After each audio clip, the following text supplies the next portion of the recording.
नाही, आरंभ नाही, आकार नाही, रंगही नाही. नुकसे नुसते नजरेत काही, एकातून दुसरे अगणित होई.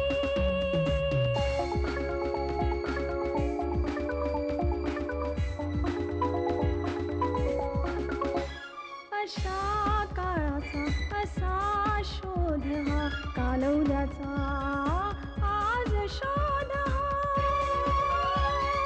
कालौद्याचा आज शोध हा. शोध शोध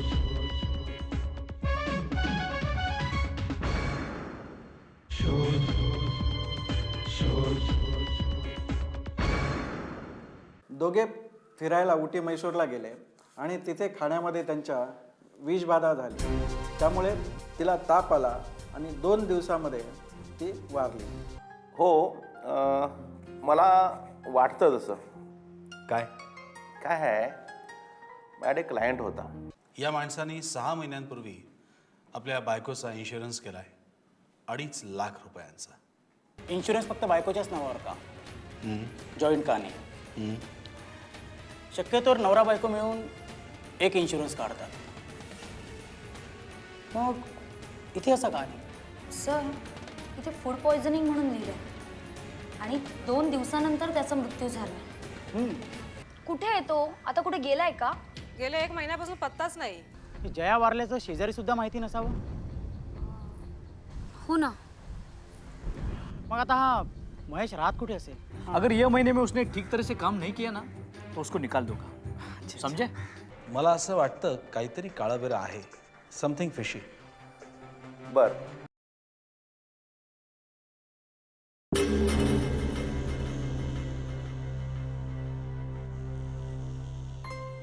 सर, काही कळलं का? गेला महिनाभर तो ऑफिसमध्ये नाही. इथे पण त्याने आपलं इंट्रोडक्शन कोणालाच दिलेलं नाहीये. तो कोणाचाच मित्र नाहीये. असं कसं होऊ शकतं? बरं, आपली बायको वारल्याचंही त्याने कोणाला सांगितलेलं नाहीये. तेच ना, काय करायचं काय आता?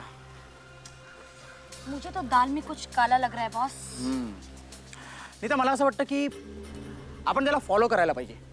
अरे पण आपण ओळखणार कसं त्याला? शट. एक काम करूया. काय?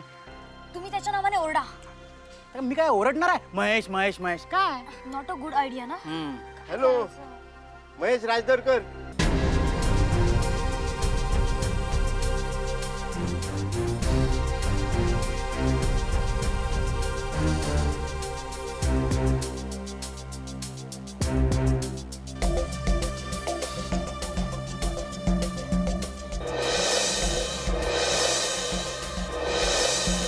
भरपूर दिवस दिसलाच नाही कुठे. आहे, इथेच आहे, इथेच आहे. मी जरा घाईत आहे. हा महेश राजदरकर. मी नंतर भेटतो तुम्हाला.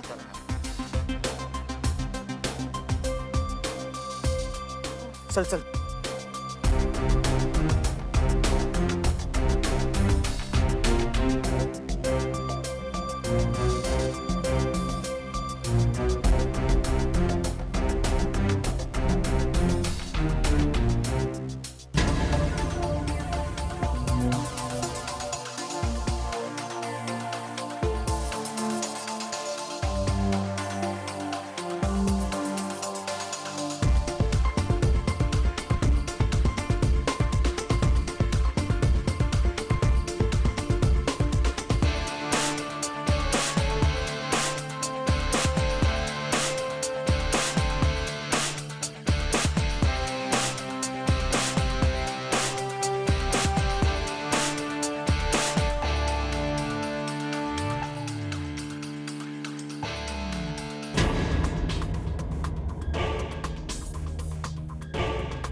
हे घर कोणाचं? का ग?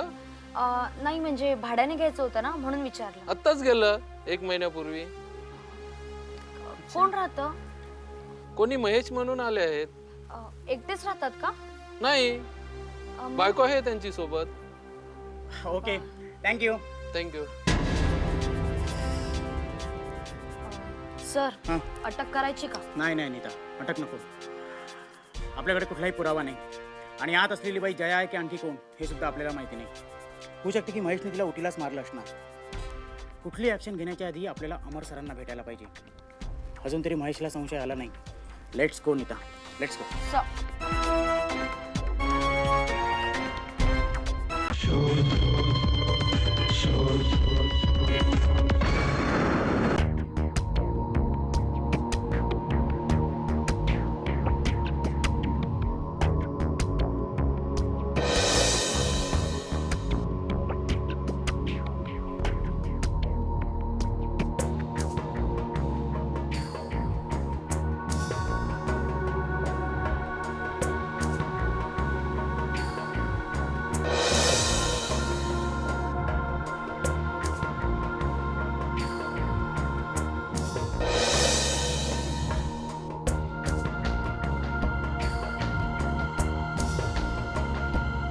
नॉट अ गुड आयडिया ना. हॅलो महेश राजदरकर.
अटक करायची का?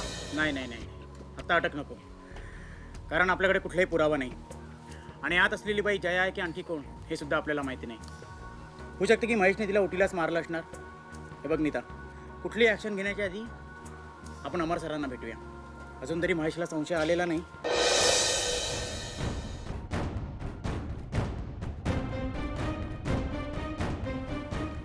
अच्छा, म्हणजे हा महेश राजधरकर पूर्वीच्या ठिकाणी राहत नाही, पण तरी तो फ्लॅट अजून त्याच्या नावावर आहे. मला वाटतं त्यालाही कारण आहे. जर तिथे कोणी इन्क्वायरीला आलं तर आपण तिथेच राहतो याचा प्रूफ मिळावं म्हणून. खरं आहे. सर त्यांनी कोणाशी मैत्रीही केली नाही.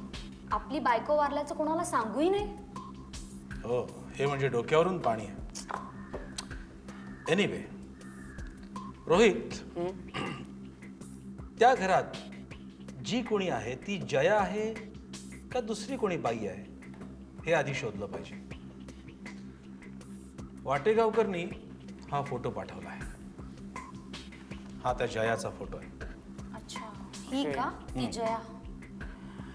सर पण आत कसं शिरायचं नाही, म्हणजे कुणाला संशय येता कामा नये म्हणून विचारलं. हो ना. मी विचार केला आहे, एक पॉसिबिलिटी आहे. तू सेल्समन बनून जायचं. बायकांचे वीक पॉइंट असलेल्या काही गोष्टी विकायच्या. अतिशय कमीत कमी किमतीची ऑफर द्यायची.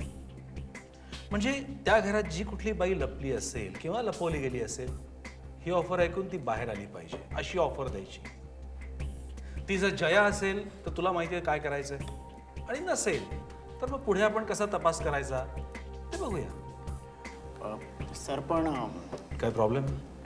ते सेल्समन बनणं म्हणजे जरा ते काय ना, गोड बोलणं विसरले तुम्ही. मग तर ही कामगिरी तू करायलाच हवीस. ओके सर, पण जरा सांभाळून. कसं आहे, प्रकरण आता गुंतागुंतीचं होत चाललंय आणि पोलिसांची चूक समाजाला लगेच दिसून येते. सर, मोत्याचे नाही तर 1 ग्रॅम सोन्याचे दागिने. म्हणजे काय? सेल्समन करता. अरे मला यातलं हो की ठ सुद्धा कळत नाही. मी सांगते ना.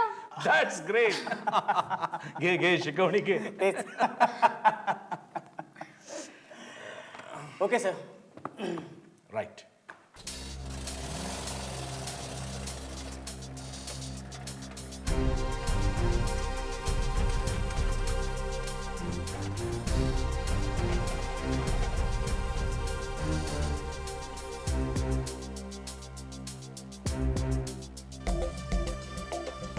हे बघ नीता, मी दरवाजा ठोकतो.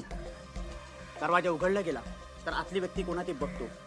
ती जर जया असेल तर मी लगेच तुला इशारा करतो. ओके?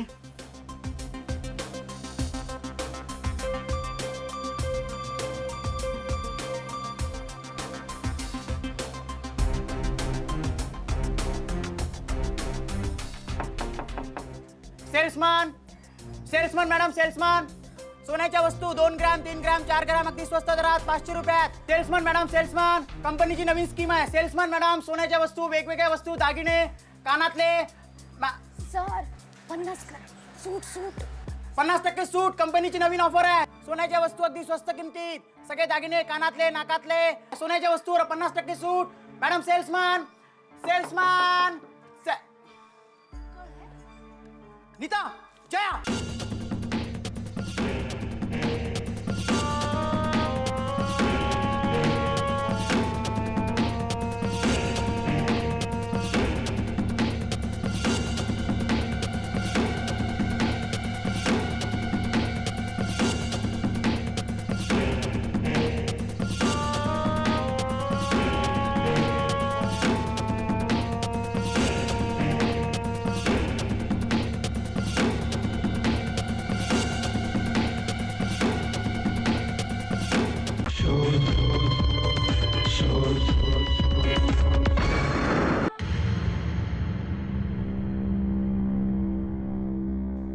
अगं बोल ना, काय झालंय तुला?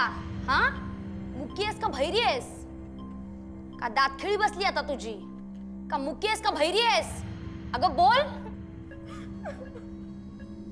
इन्शुरन्स कंपनीला फसवता, पैसे लुबाडता. हा, मेली आहेस ना? हा, असं तुझ्या नवऱ्याने लिहिलंय कागदपत्रात. आणि हे करायला कशी तयार झालीस ग तू? हा, बोल ना. अगं बोल, बोल ना, बोल. हे एवढं सगळं करून जर तुझ्या नवऱ्याने तुला मारून टाकलं असतं तर काय केलं असतंस? काहीच फायदा झाला नसता.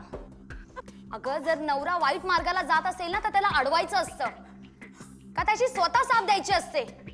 अगं बोल ना, आता का थांबलीस? बोल. येस नीता.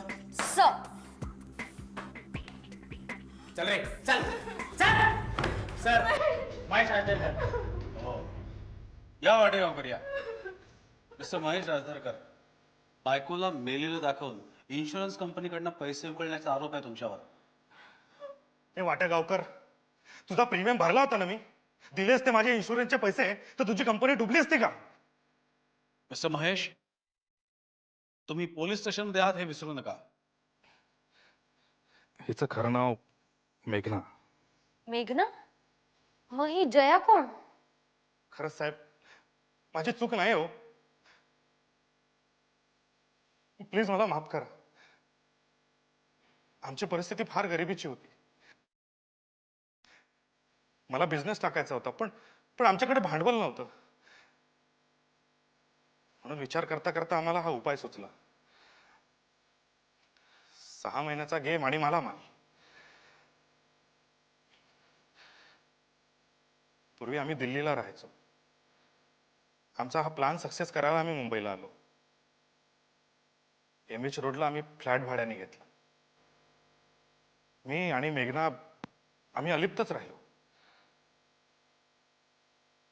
नंतर मी इथे नोकरी शोधली आणि त्यानंतर कामतांकडे जाऊन जया नावाचं इन्शुरन्स केलं.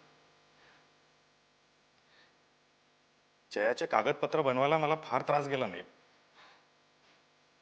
नंतर 6 महिन्यानंतर मी आणि मेघना उटीला गेलो. तिथे डॉक्टरांकडून सर्टिफिकेट आणि काही कागदपत्र बनवलं. बस नंतर मी मेघनाला घेऊन माझ्या नवीन घरी आलो.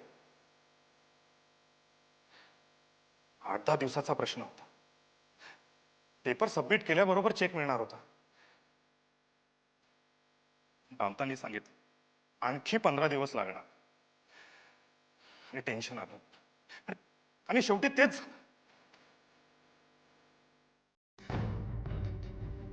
साहेब, माझा गुन्हा एवढा गंभीर नाही हो. प्लीज मला सोडा. प्लीज सोडा साहेब मला.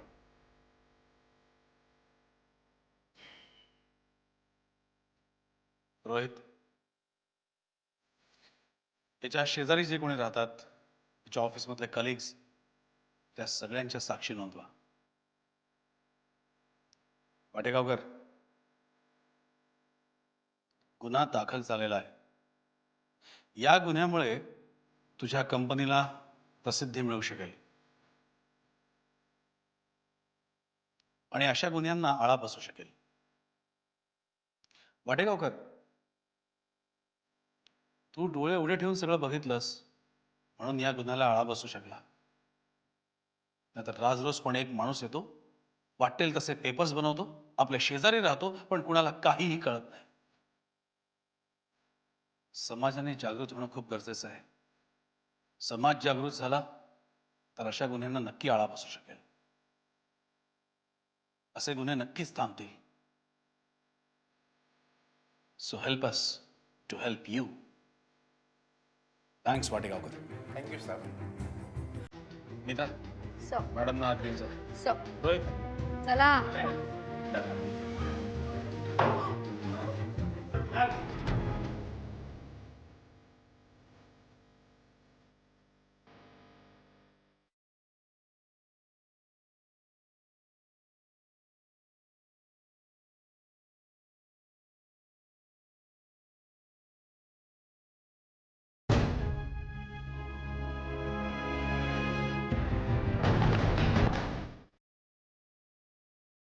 समाज जागृत असेल तर गुन्हे घडण्यालाच आळा बसू शकतो.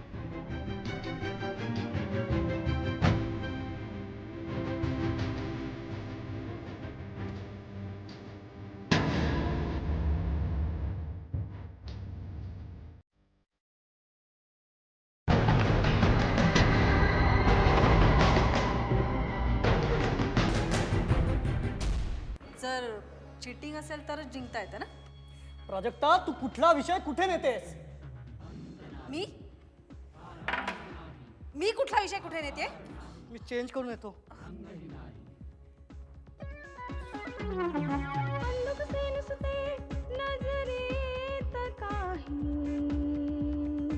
एकातून दुसरे